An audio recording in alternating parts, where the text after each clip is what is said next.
शैला साहिबा, over to you. ये खवातीन का जो मामला है उस पे ज़ाहिर है पीपल्स पार्टी, आप सबसे ज़्यादा लेफ्ट के जमात हैं, आपने हमेशा फेमिनिज्म को तरजीह दी, बेनज़ीर भुट्टो शहीद की जमात हैं, तो आप ये बताएं कि आपको क्या ये सलूक सही लगता है कि अभी वो जो उनकी बहनों के साथ जो एक सलूक रवा है, और दूसरा ये कि हुकूमत की बात या आपको ये PMLN का जो बयानिया है इसमें ज़्यादा वज़न लगता है कि वो स्टंट्स करते हैं, चप्पलें उतारना, फिर होटल के ऊपर जाके खाना खाना, फरमाइशी गिरफ्तारियां डालना, आप किस सोच की तरफ आपका ज़्यादा टिल्ट है आपकी जमात का? और ये भी बताएं कि ये कैनाल्स वाला इशू आपको लगता है कि आपको सियासी फ़ायदा दे गया, क्योंकि PTI वाले तो अभी भी इसके ऊपर यही बात कर रहे हैं, जितना भी इत्तेहाद था कि वहाँ पर भी अभी भी उमरकोट में कुछ मामला सही नहीं हुआ है इलेक्शन का।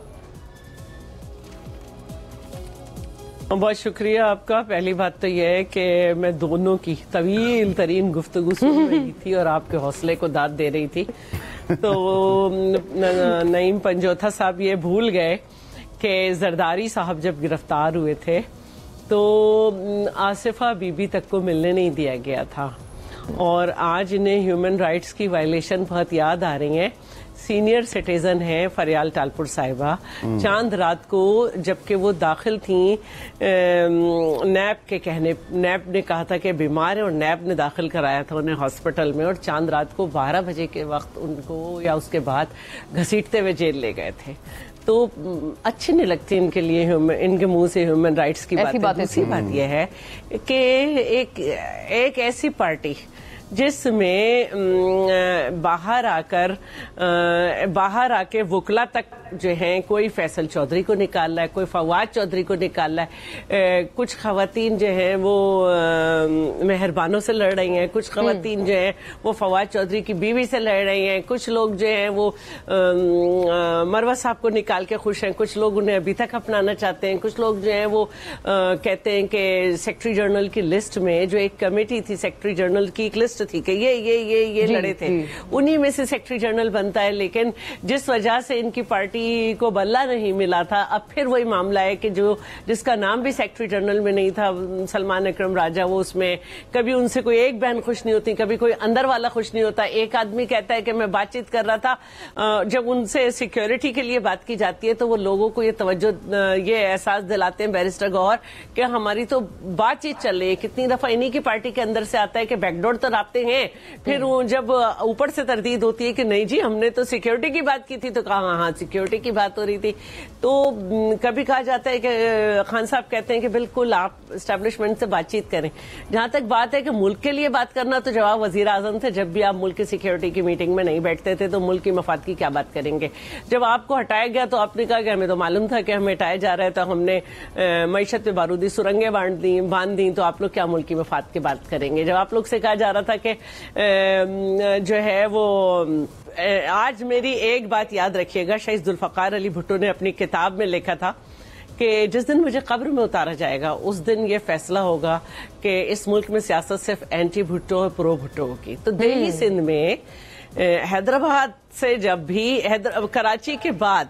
GDA बनती है किसी न किसी नाम से, और वो सारे जमातें जो एक दूसरे के खिलाफ है, मतलब JUI PTI के खिलाफ लड़ रही थी, लेकिन पीपल्स पार्टी के खिलाफ JUI उसमें इसमें थी, हमारे खिलाफ जो इत्तेहाद बना था उसमें थी, फिर नून लीग और PTI में मुखालफत थी, लेकिन नून लीग और PTI सारी मिलके हमारे मुखालिफ इत्तेहाद में थी, फिर जमात इस्लामी भी हमारे खिलाफ थी, लेकिन इन सारी जमातों के खिलाफ थी लेकिन उस JDA में थी, फिर MQM भी हमारे खिलाफ थी लेकिन वो GDA में थी। तो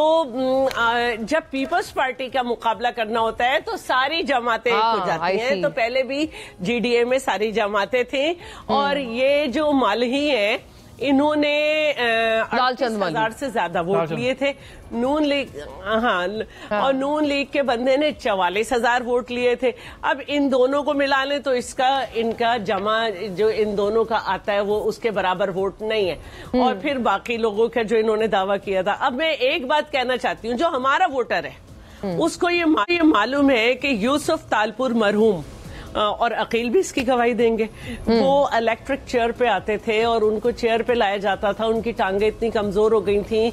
تو آخری جو انہوں نے مرحوم نے اسپیچ کی ہے وہ اتنے جذبات میں تھے کہ وہ کھڑے ہو گئے ہاتھوں کے بل پر اور ڈیسک پہ انہوں نے ٹیبل پہ انہوں نے ہاتھ لیے اس کے بل پہ کھڑے ہوئے اور ان کی آخری تقریر اس کے خلاف تھی اور انہوں نے پیپلز پارٹی کا موقف دیا تھا اور چیئرمین نے انہیں دہرایا بھی تھا اور ہم پہ الزام لگانے والے اتنا بے وقوف بنانا چاہ رہے تھے کہ صدر جس کی 18ویں ترمیم کے بعد اتنی پوزیشن آئی نہیں کہ اگر وہ کیبنٹ جس کا وہ پابند ہے کہ کیبنٹ اور وزیر اعظم کے دستخط کے بعد وہ دستخط کرے اگر نہیں بھی کرے گا تو 26 ایک دن یا کتنے ہوتے اس کے بعد وہ خود بخود اور کیونکہ پارلیمنٹ ان کا الیکٹورل کالج ہے اور وہ سوورنٹ ہے تو وہ بات ہو جائے گی چاہے صدر چاہیں یا نہ چاہیں. وہ ایک بریفنگ کا بہانہ لے کے کہ صدر نے کہا کہ بریفنگ اچھی ہے تو وہ سمجھے کہ صدر کو اتنا طاقتور بنا دو کہ صدر اگر کسی بریفنگ کو پسند کرے تو آئین کو نظر انداز کر کے سب کچھ ہو سکتا ہے. تو ان کا بیانیہ فیل ہو گیا اور الحمدللہ ہم نے بتا دیا کہ جب ہم اپوزیشن میں تھے اس وقت 91 اکارڈ ہوا اور یہ ساری جماعتیں جو جی ڈی اے میں جس کو لیڈ جو ہے وہ پیر پگارا کی جماعت کر رہی تھی تو 91 اکارڈ ہوا تھا. ہم اس کے خلاف تھے دیکھ لیں ہمارا جو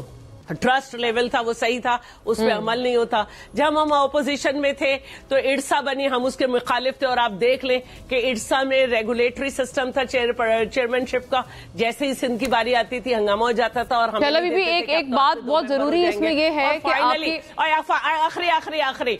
آخری سندھ کے عوام سن رہے ابھی ہماری مرضی کے بغیر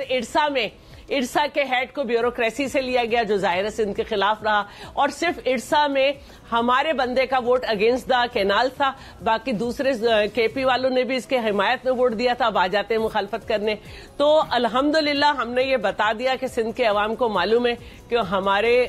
حقوق جو ہیں سندھ کی عوام کے حقوق پیپلز پارٹی سے جڑے ہوئے ایک اس میں سوال یہ ہے جس عمر کوٹ میں الیکشن تھا وہاں پہ ہم نے ڈیمز بنائے وہاں پہ ہم نے چارہ اگایا ہے